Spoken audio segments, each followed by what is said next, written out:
Barcelona के summer transfer window की direction अब समझ में आने लग चुकी है। बार्सिलोना किसको साइन करना चाह रही है और कौन से ऐसे प्लेयर्स हैं जो कि बार्सिलोना छोड़कर जा सकते हैं।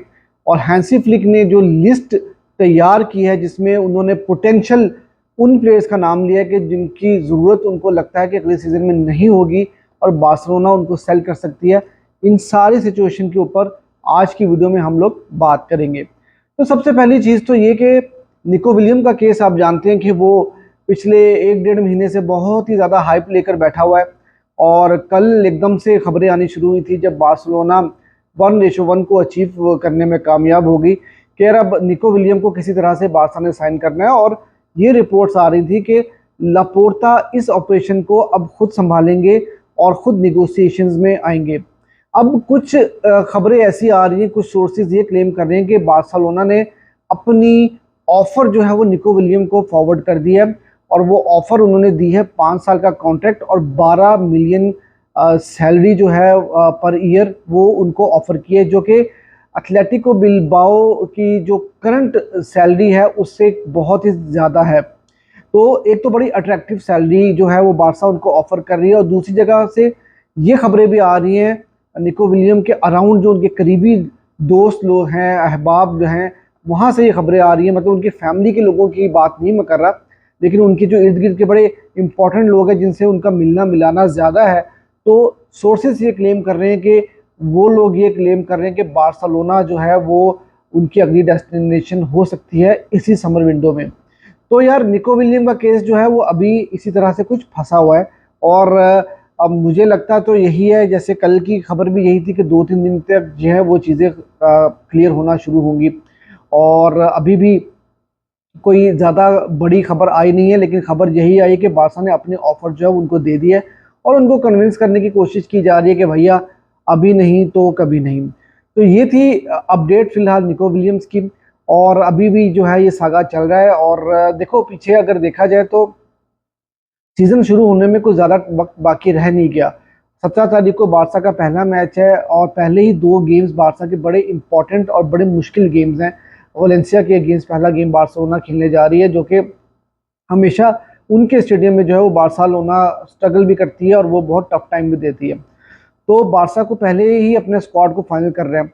तो अभी जो है वो देखते हैं कि बार्सिलोना जो है निको विलियम को क्या उससे पहले पहले फाइनल कर पाएगी सीजन स्टार्ट होने से पहले, या ये सागा बिल्कुल लास्ट तक चलेगा। ये तो अब थोड़ा आने वाला वक्त ही बताएगा। अच्छा, इसके अलावा एक चीज़ तो और मैं आपको बता दूं कि जूलियन अरोहो, फैब्रिज़ो रोमानो के अकॉर्डिंग इनके बारे में ये न्यूज़ आ रही है कि बार्सा को एक बड़ी अच्छी ऑफर रिसीव हुई है, रीजनेबल ऑफर रिसीव हुई है बोर्नमाउथ जो कि इंग्लिश प्रीमियर लीग का क्लब है वहाँ से, और वो 10 मिलियन यूरोस जो है वो ऑफर कर रही है इनको बाय करने में। अब बार्सिलोना भी इनको सेल करना चाह रही है और इनके बारे में 2-3 और क्लब्स भी जो है वो अप्रोच कर रहे हैं बार्सिलोना को।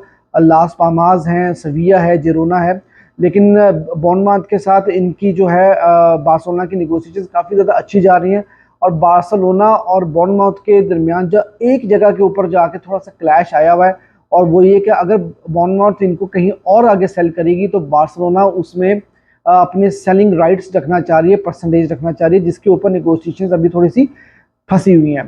तो ये अगर चीज़ सॉर्ट आउट हो जाती है तो एक और जो बार्सिलोना का प्लेयर है वो बार्सिलोना का कैंप छोड़ के चले जाएगा।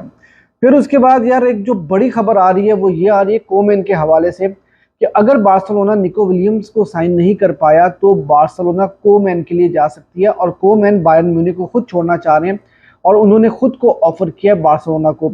अभी आपको याद होगा कि 3-4 दिन पहले भी एक न्यूज़ आई थी कीज़ा के बारे में कि वो उन्होंने भी खुद को ऑफर किया था बार्सा को। अब बार्सिलोना के पास अकॉर्डिंग टू ESPN ये दोनों प्लेयर्स ऑप्शन के ऊपर रखे हुए हैं। अगर किसी भी तरह से निको विलियम्स नहीं आते तो जो प्रायोरिटी रहेगी बार्सा की वो रहेगी कोमैन और हैंसी फ्लिक, क्योंकि आप जानते हैं कि हैंसी फ्लिक के अंडर ये पहले भी खेले हुए हैं और काफ़ी अच्छा परफॉर्म भी किया हुआ है। तो हैंसी फ्लिक की जो प्रायोरिटी है वो कोमैन रहेंगे। लेकिन एक प्रॉब्लम ये है कि अब इनको लाया कैसे जाएगा, क्या इनको खरीदा जाएगा या इनको लोन पे लाया जाएगा। तो according to ESPN loan deal हो सकती है और बार्सिलोना इनकी सैलरी को कवर करेगी। तो अब देखते हैं कि कीज़ा अभी जो एक ऑप्शन है बारसा के पास, उसको भी राइट ऑफ नहीं किया जा सकता अकॉर्डिंग टू ESPN। तो ये दो ऑप्शंस हैं इन केस अगर निको विलियम्स नहीं आते। फिर उसके अलावा एक बहुत ही इंपॉर्टेंट डेवलपमेंट ये हुई है कि हैंसी फ्लिक ने अपने 8-10 प्लेयर ऐसे उन्होंने सेलेक्ट कर लिए हैं जिनको वो अगले सीजन में टीम में नहीं रखना चाहते, या वो चाहते हैं कि बार्सिलोना इनको सेल कर दे या इनका कोई बंदोबस्त करे, क्योंकि आपको पता है कि बार्सिलोना का वेज बिल वो भी काफ़ी हाई है, उससे भी बारसा खुद रहा है और निकलना है। और कुछ ऐसे प्लेयर्स बारसा को सेल भी करने हैं जहाँ से बार्सिलोना अच्छा खासा रेवेन्यू जो है वो जनरेट कर पाए। तो 8-10 ऐसे प्लेयर्स जो है वो शॉर्टलिस्ट किए गए हैं जिनको बार्सिलोना जो है वो सेल कर सकती है या लोन पर भेज सकती है इस समर विंडो में। और उनकी लिस्ट में अगर नाम की बात कीजिए तो एक तो मैंने आपको ऑलरेडी बता दिया, जूलियन अरोहो, और उसके अलावा इनमें लॉन्गले आ रहे हैं, और वो भी आपको पता है कि उनको भी पिछले 2-3 हफ्ते से जो है वो डिफरेंट क्लब्स के साथ लिंक किया जा रहा है। तो वो एक ऐसे प्लेयर है जिनको बारसा सेल करना चाहती है। फिर मिकाइल फाये का नाम भी आ रहा है, और मिकाइल फाये को भी या तो लोन पे भेजा जाएगा या उनको सेल कर दिया जाएगा। फिर यार एक और नाम जो कि मैं बड़ा खुश होता हूँ, पता नहीं क्यों, कि रफीनिया का नाम आ रहा है, क्योंकि मुझे हमेशा ये लगता है कि रफीनिया बार्सिलोना की प्रोफाइल के प्लेयर नहीं है। और वो अब आपके पास जो है वो राइट विंग के ऊपर लामीन यमाल है, तो ये ज़्यादातर इंटीरियर होकर खेलते हैं। तो इनकी ये आपको वो उस तरह के ट्रेडिशनल विंगर है नहीं जो बार्सिलोना को रिक्वायर्ड रहते हैं। तो रफीनिया का नाम भी आ रहा है, और रफीनिया एक ऐसे प्लेयर जिनकी मार्केट वैल्यू काफ़ी अच्छी है।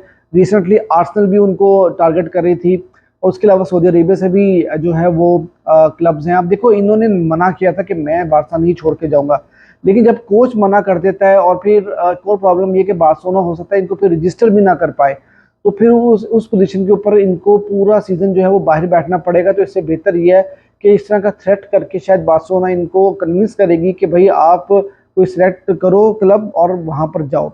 फिर इसके अलावा आंसू फती का नाम भी आ रहा है। आप जानते हैं कि आंसू फती का प्री सीजन काफ़ी अच्छा जा रहा था, फिर वो इंजर्ड हो गए और उसके बाद से चीज़ें चेंज होनी शुरू हो गई। और फिर ऑब्वियसली विक्टर रूके का नाम भी जो है वो लिया जा रहा है, और विक्टर रूके की भी जो है वो मार्केट थोड़ी अच्छी है, और काफ़ी सारे क्लब्स उनके साथ लिंक हो रहे हैं, सऊदी अरेबिया से भी, सीरिया से भी, और उसके अलावा प्रीमियर लीग से भी कुछ क्लब्स ने इंटरेस्ट शो किया था। तो देखते हैं कि अब उनकी अगली डेस्टिनेशन जो है वो क्या होगी।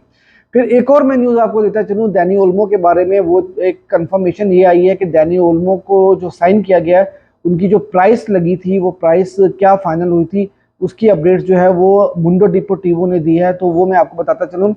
वो जब पहले ये रिपोर्ट्स आई थी तो कहा जाता है 53 या 55 मिलियन यूरोस फिक्स पे किए हैं, लेकिन ऐसा नहीं है। 47 मिलियन यूरो की जो है वो फिक्स डील हुई है। उसके अलावा 13 मिलियन एड्स ऑन है, जिसमें से मेरे ख्याल से 3 मिलियन जो है वो इजी एड्स ऑन है, और बाकी के जो 10 मिलियन है वो डिफिकल्ट एड्स ऑन होंगे, ट्रॉफी के ऊपर जो है वो डिपेंड करता होगा।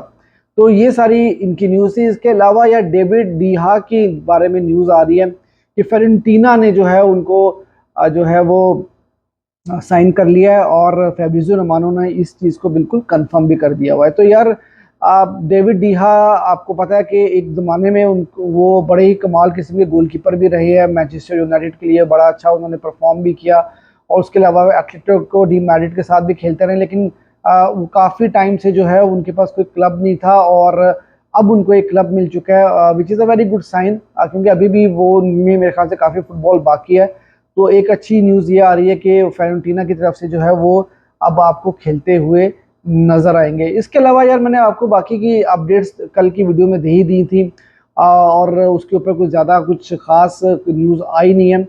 फॉर एग्जांपल मैंने आपको फ्रैंकी डियोंग के बारे में बताया था कि उनको लिंक किया जा रहा है यूनाइटेड के साथ, और उसके अलावा जुबिमेंडी जो है वो लिवरपूल के साथ काफ़ी ज़्यादा लिंक हो रहे हैं, और जुबिमेंडी का जो 60 मिलियन यूरो का ट्रिगर करेगी उनका जो बाय आउट क्लॉज है, तो वहाँ पर जो है वो उनको साइन कर सकती है।